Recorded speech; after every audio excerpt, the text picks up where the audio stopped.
This is Radio Taiwan International.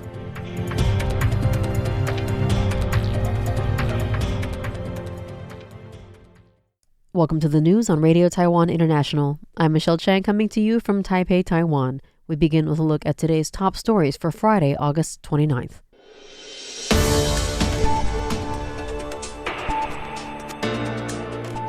Prominent United States senators are visiting Taiwan and other key locations in the Indo-Pacific.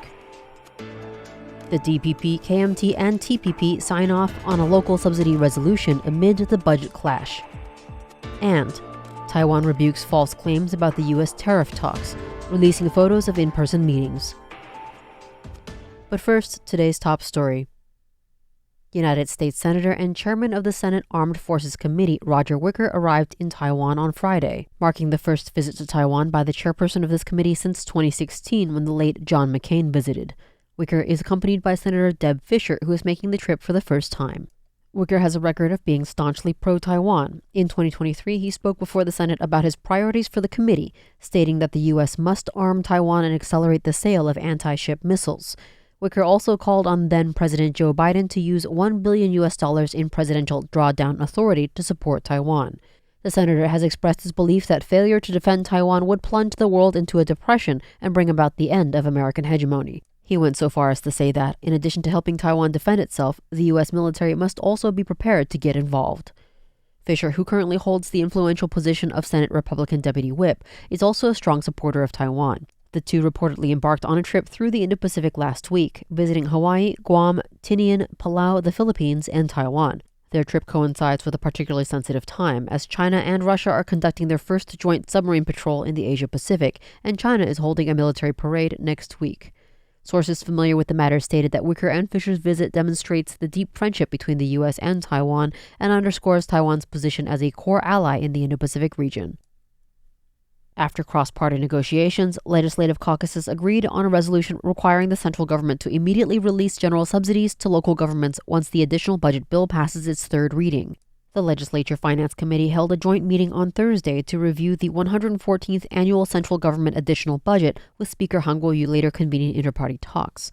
KMT caucus whip Fu Kun-shi said the review was necessary because the cabinet had, quote, illegally cut 63.6 billion NT dollars, which is $2.1 billion US dollars, in general subsidies and bundled other items into a total of 87.8 billion NT dollars, which is $2.9 billion US dollars. He accused the DPP government of using subsidies as leverage to pressure lawmakers into passing the bill. TPP chairperson Huang Guochang echoed the charge, comparing the act to, quote, kidnapping for ransom. DPP Secretary General Rosalia Wu countered that the Directorate General of Budget Accounting and Statistics followed proper procedures. She said the DPP wanted resolution wording clarified, but did not oppose the motion. The final resolution, signed by all caucus leaders, stipulates that the cabinet must not expand its interpretation of the law to control allocations, nor attempt to convert next year's general subsidies into a, quote, application-based system. It also requires that fiscal year 114 subsidies to local governments not fall below last year's allocation level, and that once the additional budget is approved, the cabinet will disperse the funds immediately to avoid delays in local governance. A chairperson of a Taiwan digital-only media outlet claims that Taiwan's negotiation team in Washington, D.C. had not met U.S. officials in person and had conducted all discussions virtually from their hotel. The cabinet's Taiwan-U.S. Trade Negotiations Office has firmly rejected media rumors and condemns these fabrications in the strongest terms. The office countered that since talks began, Taiwan and the U.S. have already held 4 rounds of in-person meetings, all convened at the Office of the United States Trade Representative, or USTR, or the U.S. Department of Commerce. Attendance at each meeting required joint approval. Vice Premier Tseng Li-jun and Trade Representative Yang Zhenni engaged directly with USTR's Jameson Greer and Commerce Secretary Howard Lutnick, accompanied by Taiwan's representative to the U.S. Ambassador Alexander Yui. The negotiations office emphasized that, in line with international practice, negotiation details are not disclosed before agreements are finalized. Both sides have also signed a confidentiality agreement to avoid undermining the talks. Nevertheless, Taiwan has issued press releases after each round to update the public on the delegation's composition, meeting length, discussion scope, and U.S. counterparts involved. In an unprecedented move, and after consultation with U.S. officials, Taiwan released photos of bilateral meetings to dispel misinformation and underscore the talks' legitimacy. The office reiterated its strong condemnation of false reporting and urged media outlets to conduct proper fact-checking before circulating unverified claims. This Friday, the Culture Ministry posted a letter from Minister Li Yuan urging Taiwanese artists to remember their identity and avoid actions that could undermine the nation's sovereignty. The letter followed the Mainland Affairs Council, or MAC's, release of a list naming more than 20 Taiwanese artists who have visited China and may have been involved in spreading Chinese propaganda. The ministry said it has completed inquiries based on the list. Most artists responded that their online posts were orchestrated by Chinese agencies or that they were unaware of the situation. Some expressed concern and pledged to comply with relevant laws going forward. The ministry stressed it would continue reminding artists of cross-strait norms and strengthen the cultural industry to prevent Taiwan's talent from being used as tools of China's united front. Li cited the Osaka Expo's We Taiwan events as a prime example of promoting Taiwanese identity internationally. He said Taiwan does not oppose artists expanding into China, but warned that Chinese agencies often speak or post on their behalf without their knowledge. The minister emphasized that China's market is not a true platform for creative freedom, but another form of control and exploitation.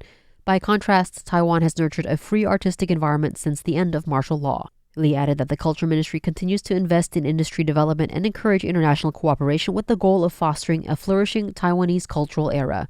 He urged artists to remember that Taiwan is their home and assured them of the ministry's full support if they choose to return.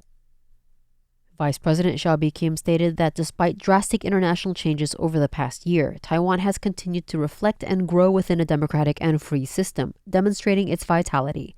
Xiao's remarks were made at this year's National Prayer Breakfast on Friday morning. We embrace our differences, connect with one another, and demonstrate the most precious value of democracy. Here we see pastors praying for different needs, and I hear different voices praising God together, practicing unity in prayer, making the country safer, more prosperous, and more democratic, and bringing greater fairness and warmth to society.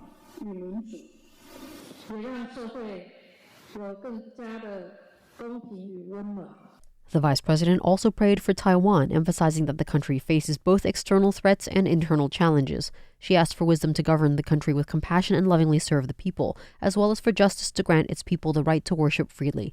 Xiao led the crowd in united prayer, imploring mercy, unity, and protection for Taiwan and peace and deliverance from fear for its people.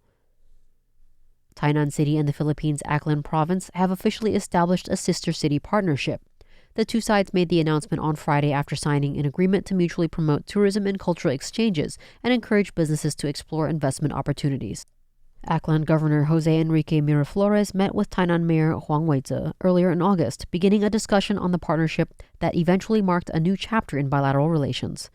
Miraflores stated that he hopes to expand cooperation in areas such as trade, tourism, and economics. He also mentioned his plans to participate in the Greater Tainan International Travel Fair, which will allow Tainan residents to experience the unique charm of Aklan Province.